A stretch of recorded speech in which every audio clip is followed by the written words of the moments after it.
మన team అనాలిసిస్లో next team వచ్చేసరికి RCB. One of the most fan base ఉన్న team ఇది. మనం చూసుకున్నట్టయితే లాస్ట్ ఇయర్ వాళ్ళు ఎలా పర్ఫామ్ చేశారో అందరికీ తెలిసిందే. ఎందుకంటే విరాట్ కోహ్లీ స్పీచ్ ఒకటి ఉంటుంది, if there is a 1% charge then do go for it అని. సో ఆ 1% ఛాన్స్తోనే వాళ్ళు ప్లే ఆఫ్స్ వరకు వచ్చారు. సో అలాంటి మోటివేషన్ కనుక ఈసారి ఉంటే కప్పైనా కొట్టుకొని వెళ్ళిపోతారు. సో మనం టీంలో బ్యాట్సర్స్ చూసుకుంటే విరాట్ కోహ్లీ గురించి చెప్పే అంత పెద్దవాళ్ళం ఏం కాదు మనం. విరాట్ కోహ్లీ గురించి అందరికీ తెలిసిందే. One of the finest batsmen in the world and also one of the finest batsmen in IPL. Next Rajat Patidar. ఈసారి రజత్ని కెప్టెన్ అయితే చేశారు. చూడాలి మరి ఎలా కెప్టెన్సీ చేస్తాడో. విరాట్ సహకారం అయితే ఉంటుంది, చూడాలి. ఇతనైతే మిడిల్ ఓవర్లో బిగ్ సిక్స్ కొట్టగలడు. స్పిన్నర్ అయితే చాలా ఈజీగా ఆడగలడు. సో ఇతను కెప్టెన్సీ ప్రెజర్ ఎలా మెయింటైన్ చేస్తాడో చూడాలి. దేవదత్ పడికల్, ఇతనికి ఐపీఎల్ ఏమన్నా బెస్ట్ సీజన్ ఉందంటే అది ఆర్సీబీకి ఆడినప్పుడే. And also now he return to his home ground and also home team. So ఇతనికైతే ఆడే ఛాన్సెస్ తక్కువ ఉంటాయి, ఎందుకంటే సాల్ట్ విరాట్ కోహ్లీ ఓపెన్ చేస్తారు కాబట్టి. ఇతనికి బ్యాకప్గానే స్వస్తిక్ చికారా, ఇతను కూడా యూబీకి సంబంధించిన ప్లేయర్, ఇతను కూడా బ్యాకప్గానే ఉంటాడు. లాస్ట్ టైం ఢిల్లీకి అయితే ఆడాడు. టిమ్ డేవిడ్ వచ్చేసరికి లాస్ట్ టైం ముంబైకి అయితే ఆడాడు. అందరికీ తెలిసిందే టిమ్ డేవిడ్ ఎంత లాంగ్ సీజన్స్ కొట్టగలడో. డెత్ ఓవర్స్లో మంచి బ్యాట్స్మెన్ అవుతాడు. ఆల్రౌండర్స్ విషయానికి వస్తే కృణాల్ పాండ్యా కొన్ని మ్యాచెస్ని సైలెంట్గా తిప్పేస్తాడు ఏ టీంకి అయినా.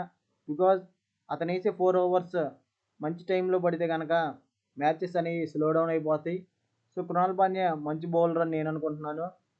అండ్ ఆల్సో ఒక్కోసారి కృణాల్ పాండ్యానే రన్స్ బాగా కన్సీడ్ చేయగలడు. చివరిలో ఒక 10-20 రన్స్ యాడ్ చేయగలడు టీంకి బ్యాటింగ్ ద్వారా. సో నెక్స్ట్ వచ్చేసరికి లేమ్ లివింగ్స్టోన్ గురించి చెప్పాలంటే బేస్ అయితే ఉంది కానీ మోస్ట్ ఓవర్ రేటెడ్ ప్లేయర్ అనిపిస్తుంది నాకు. ఎందుకంటే అతని పేరు తగ్గ పర్ఫార్మెన్స్ అయితే ఇప్పటివరకు ఐపీఎల్లో రాలేదు. 1 or 2 మ్యాచెస్లో ఆడాడు కానీ అంతగా అయితే రాణించలేదు. సో చూడాలి, ఈ ఇయర్ అయినా మంచిగా ఆడతాడని ఆశిద్దాం. మనోజ్ బాండగే, ఇతను కర్ణాటక ప్లేయర్. ఇతను కూడా మంచి ఫినిషర్ అండ్ ఆల్సో బౌలింగ్ కూడా చేయగలడు. సో మేబీ ఇతను కృణాల్ పాండ్యాకి బ్యాకప్గా ఉంటాడు. జాకబ్ బేతల్ రైజింగ్ స్టార్ ఇంగ్లాండ్కి. అండ్ ఆల్సో ఇతను left hand batsman, maybe inexperienced, కాకపోతే మంచి స్ట్రైక్స్ అయితే చేయగలడు. రొమారియో షెపర్డ్ వచ్చేసరికి లాస్ట్ టైం ఎంఐకి అయితే ఆడాడు. అండ్ ఆల్సో మనం చూసుకున్నట్టయితే రొమారియో షెపర్డ్ బిగ్ హిట్స్ కొట్టగలడు. ఆ డెత్ ఓవర్స్లో బౌలింగ్ కూడా చేయగలడు కొన్నిసార్లు. సో రొమారియో షెపర్డ్ కూడా మంచి ఆప్షనే. స్వప్నిల్ సింగ్ లాస్ట్ టైం వాళ్ళు 5-6 మ్యాచెస్ ఓడిపోయినప్పుడు అనుకుంటా వచ్చాడు. మ్యాక్సిమం ఫస్ట్ ఓవర్స్ అన్నీ ఓపెన్ ఇతనే చేస్తాడు బౌలింగ్ వాళ్ళకి వెళ్ళి. మ్యాక్సిమం 1 వికెట్ అయితే తీసేవాడు. సో అలాంటి పర్ఫార్మెన్స్ కనుక మళ్ళీ ఉంటే ఈసారి కూడా మంచి ఛాన్స్ ఉండేది ఫైనల్కి వెళ్ళడానికి. సో చూడాలి మరి ఈసారి ఎలా పర్ఫామ్ చేస్తాడో. మోహిత్ రాటే, ఇతని గురించి మనకు అంతగా తెలియదు. వికెట్ కీపర్స్ అయితే ఫిలిప్ సాల్ట్ లాస్ట్ టైం కేకేఆర్కి బ్రైట్ స్టార్ట్స్ ఇచ్చాడు. ఓపెనర్గా వచ్చి చాలా మంచి స్టార్ట్స్ ఇచ్చాడు కేకేఆర్కి. అలాంటి స్టార్ట్స్ కనుక ఆర్సీబీకి వస్తే మిడిల్ ఆర్డర్స్లో ఉన్న ప్లేయర్స్ తగులుకుంటారు. సో వాళ్ళైతే మంచి స్కోర్ అయితే పెట్టగలరు బోర్డు మీద. సో చూడాలి మరి ఫిలిప్ సాల్ట్ ఎలాంటి స్టార్ట్స్ అయితే ఇస్తాడో. ఛాంపియన్స్ ట్రోఫీలో చూసుకుంటే అంత ఫామ్లో అయితే లేడు, మరి చూడాలి ఐపీఎల్ ఎలా ఆడతాడో. జితేష్ శర్మ, ఇతను కూడా one of the finest talent. Middle ఓవర్స్లో మంచి సిక్సెస్ కొట్టగలడు. అండ్ ఆల్సో ఇతను కొట్టే షాట్స్ చాలా ఇంప్రెసివ్గా ఉంటాయి. సో చూడాలి మరి ఎలా ఆడతాడో. లాస్ట్ టైం పంజాబ్కి అయితే అంత పర్ఫార్మెన్స్ అయితే ఇవ్వలేదు, మరి చూడాలి ఇప్పుడు ఎలా పర్ఫామ్ చేస్తాడో. బౌలర్స్ వచ్చేసరికి హ్యాజల్వుడ్ మంచి బౌలర్, ఎందుకంటే అతను వేసే వేరియేషన్స్ కానీ అండ్ ఆల్సో అతను వేసే లెంత్ కానీ పవర్ ప్లేలో ఏ బ్యాటర్ అయినా ఇబ్బంది పెట్టిద్ది.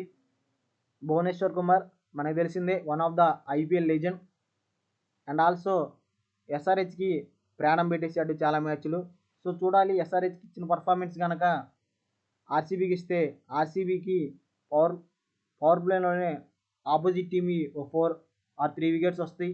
And also Josh Hazlewood, Bhuvneshwar ఇద్దరు ఓపెనింగ్ చేస్తే ఏ టీంకైనా కొంచెం దడగానే ఉంటుంది, ఎందుకంటే ఇద్దరు అంత మంచి బౌలర్స్ కాబట్టి. తర్వాత లుంగి నిగిడి, ఇతను మ్యాక్సిమం జాష్ హేజల్వుడ్కి బ్యాకప్గా ఉంటాడు. అండ్ ఆల్సో ఇతను స్లో బాల్స్ బాగా వేయగలడు. ఆ పిచ్ మీద స్లో బాల్స్ వర్కౌట్ అవుతాయి కాబట్టి చూడాలి. రషీదార్ సలాం, ఇతను లాస్ట్ టైం ఢిల్లీకి ఆడాడు, మంచి ఇంప్రెసివ్ పర్ఫార్మెన్స్ ఇచ్చాడు. అందుకే ఈసారి బెంగళూరు వాళ్ళు కొంచెం ఎక్కువ మొత్తం ఇచ్చుకున్నారు. సో చూడాలి మరి ఎలా పర్ఫామ్ చేస్తాడు. శ్రేయాన్స్ శర్మ, ఇతను లాస్ట్ టైం కేకేఆర్కి ఆడాడు అండ్ ఆల్సో డొమెస్టిక్లో ఢిల్లీకి ఆడతాడు. ఇతను కూడా బాల్ని మంచిగా ఫ్లైట్ చేయగలడు. సో ఆ గ్రౌండ్లో మిస్ హిట్ అయితే కనుక క్యాచ్కి వెళ్ళిద్ది, లేకపోతే కొంచెం గట్టిగా తగిలిన బాల్ 6కి వెళ్ళే అవకాశం ఉంది. సో చూడాలి మరి ఈసారి ఇతను ఎలా పర్ఫామ్ చేస్తాడు. యష్ దయాల్, గుజరాత్కి వెళ్ళి ఆడినప్పుడు ఎప్పుడైతే రింకు సింగ్ 5 6లు కొట్టాడో అప్పుడే కాన్ఫిడెన్స్ కోల్పోయాడు అని అనుకున్నాం. కానీ నెక్స్ట్ ఇయర్ ఆర్సీబీకి వెళ్ళి సూపర్గా పర్ఫామ్ చేశాడు. అంతే కాన్ఫిడెన్స్తో ఈ సీజన్ కూడా మంచిగా పర్ఫామ్ చేస్తాడని అనుకుందాం. నెక్స్ట్ నవన్ తుషార్ వచ్చేసరికి శ్రీలంక బౌలర్ అండ్ ఆల్సో మంచిగా స్వింగ్ చేయగలడు బాల్ కనుక స్వింగ్ అయితే. కాకపోతే ఇతనికి ఛాన్స్ అయితే రావు. తర్వాత అభినందన్ సింగ్, ఇతను కూడా మంచి బౌలర్, చూడాలి మరి ఎలా వేస్తారు. సో ఈ స్క్వాడ్తో ప్లేయింగ్ 11 ఎలా ఉంటుందో ఒకసారి చూద్దాం. ప్లేయింగ్ 11 విషయానికి వస్తే ఓపెనర్స్గా Philip Salt and Virat Kohli వస్తారు.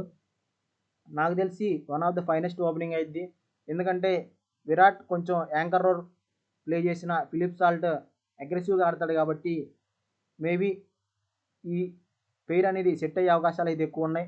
నెంబర్ 3లో అయితే లివింగ్స్టోన్ వస్తాడు, లేకపోతే బేతల్ వస్తాడు.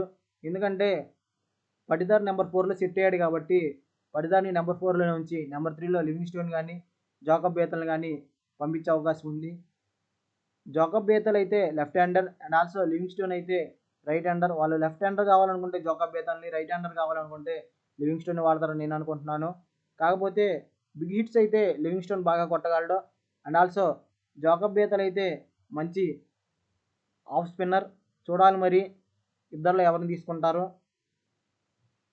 నెక్స్ట్ నెంబర్ 5లో జితేష్ శర్మ, రజత్ పటిదార్, జితేష్ శర్మ స్పిన్ అయితే బాగా ఆడగలరు. సో ఆపోజిట్ టీం స్పిన్నర్లో వీళ్ళు ఉన్నప్పుడు కొంచెం జాగ్రత్తగానే బౌలింగ్ చేస్తారు. టిమ్ డేవిడ్ అయితే తనదైన రోజున మ్యాచ్ని ఒంటి చేత్తో మలుపు తిప్పగలడు అండ్ ఆల్సో చివరిలో మంచి మంచి హిట్స్ కొట్టగలడు. నెంబర్ 7లో కృణాల్ పాండ్యా లాస్ట్లో ఆ బూస్ట్ అయితే ఇవ్వగలడు బ్యాటింగ్లో ఏ టీంకైనా. సో చూడాలి మరి ఎలా పర్ఫామ్ చేస్తాడు. నెంబర్ 8లో స్వప్నిల్ సింగ్ కూడా లాస్ట్ టైం కొన్ని నాక్స్ ఆడాడు ఇంప్రెసివ్గానే. చూడాలి మరి ఈసారి ఎలా పర్ఫామ్ చేస్తాడు. అండ్ ఆల్సో మంచి స్పిన్నర్ కూడా, అనుకున్నంత రీతిలో కనుక పర్ఫామ్ చేస్తే మళ్ళీ ఈసారి కూడా ఛాన్సెస్ అయితే బాగానే ఉన్నాయి. నెంబర్ 9లో భువనేశ్వర్ కుమార్ బాల్ తీసుకున్నాడంటే స్వింగ్ చేయకుండా వదలడు. పవర్ ప్లేలో చూడాలి మరి ఎంతలా స్వింగ్ చేసి ఎన్ని వికెట్లు తెస్తాడో. ఈ సీజన్ కనుక భువనేశ్వర్ కుమార్కి మంచిగా పడితే ఇంకా ఆ గ్రౌండ్లో చెప్పలేం ఎంత వాల్యుబులో భువనేశ్వర్. జాష్ యాజలుడ్ లాస్ట్ టైం ఆడాడు కాబట్టి ఆర్సీబీకి ఆ గ్రౌండ్ గురించి తెలిసే ఉంటుంది. సో దాన్ని తగ్గ లెన్స్ చేస్తాడు కాబట్టి ఇతను మంచి అసెట్టే. యష్ దయాల్ కూడా లాస్ట్ టైం ఈ సెటప్లో ఉన్నాడు కాబట్టి చూడాలి. అండ్ ఆల్సో యష్ దయాల్ ఒక్కోసారి ప్రమాదకంగా మారతాడు, అతనే రన్స్ ఎక్కువగా కన్సిడర్ చేస్తాడు. చూడాలి మరి ఈసారి ఎలా పర్ఫామ్ చేస్తాడు. ఇంపాక్ట్ ప్లేయర్ వచ్చేసరికి అది కనుక స్పిన్ గ్రౌండ్ అయితే శ్రేయాన్స్ శర్మ అని, లేదా పేస్ గ్రౌండ్ అయితే రసిక్ దర్ ఏంటంటే స్లో బాల్స్ బాగా వేయగలడు అండ్ ఆల్సో అతను వేసే స్లో బాల్స్ని పిక్ చేయడం డెత్లో చాలా కష్టం. సో మ్యాక్సిమం రసిక్ దర్నే తీసుకునే ఛాన్స్ అయితే ఎక్కువ ఉంటాయి. ఈ టీంలో కీ ప్లేయర్స్ వచ్చేసరికి విరాట్ కోహ్లీ, రజత్ పటిదార్, టిమ్ డేవిడ్, భువనేశ్వర్ కుమార్, ఈ నలుగురు అయితే కీ ప్లేయర్స్ అని నేను అనుకుంటున్నాను. మరి చూడాలి, ఈ టీంతో అయితే వీళ్ళైతే ప్లే ఆఫ్స్కి అయితే వెళ్తారని నేను అనుకుంటున్నాను. అండ్ ఆల్సో వీళ్ళ ఫ్యాన్స్కి ఎంత చెప్పినా తక్కువే, ఎందుకంటే ఈ ఫ్యాన్స్ ఏ టీంకి ఉండదు. బికాజ్ ఒక సీజన్ 2 సీజన్ కప్పు రాకపోతేనే ఫ్యాన్స్ మారిపోయే రోజులు ఇవి. బట్ ఆర్సీబీకి ఉన్నంత లాయల్గా ఏ టీంకి ఉండరు నేను అనుకుంటున్నాను, ఎందుకంటే నేను ఢిల్లీ ఫ్యాన్నే. కప్పు రాకపోతే ఎంత బాధ వేసిద్దో నాకు తెలుసు. సో ఐ థింక్ ఆర్సీబీకి మంచి లాయల్ ఫ్యాన్స్ ఉన్నారని నేను అనుకుంటున్నాను. అండ్ ఆల్సో ఆర్సీబీ ఫ్యాన్స్ అందరూ ఈ వీడియోని ఒక లైక్ చేయండి, చూద్దాం ఎంతమంది ఆర్సీబీ ఫ్యాన్స్ ఉన్నారో. సో ఈ టీంతో అయితే వీళ్ళు మ్యాక్సిమం ప్లే ఆఫ్స్ వరకు వెళ్తారు. ఇంకా మంచిగా పర్ఫామ్ చేస్తే కప్ అయితే కొట్టగలరు. బికాజ్ టీం అయితే 6 వరకు మంచి బ్యాటింగ్ టీం ఉంది. ఎందుకంటే Philip Salt, Virat Kohli, Livingstone, Rajat Patidar, Jitesh Sharma, team డేవిడ్లో ఒక ఇద్దరు సెట్ అయిన టీమ్ స్కోర్ అనేది ఈజీగా 200 దాటిపోద్ది. సో చూడాలి మరి ఎలా పర్ఫామ్ చేస్తారు. నేనైతే ప్లే ఆఫ్స్ ఖచ్చితంగా వస్తారు అనుకుంటున్నాను. చూడాలి మరి ఎలా పర్ఫామ్ చేస్తారో. అండ్ ఆల్సో నా కంటెంట్ కనుక నచ్చితే అయితే నా ఛానల్ సబ్స్క్రైబ్ చేసుకోండి, వీడియోని లైక్ చేయండి అండ్ షేర్ చేయండి. Thank you.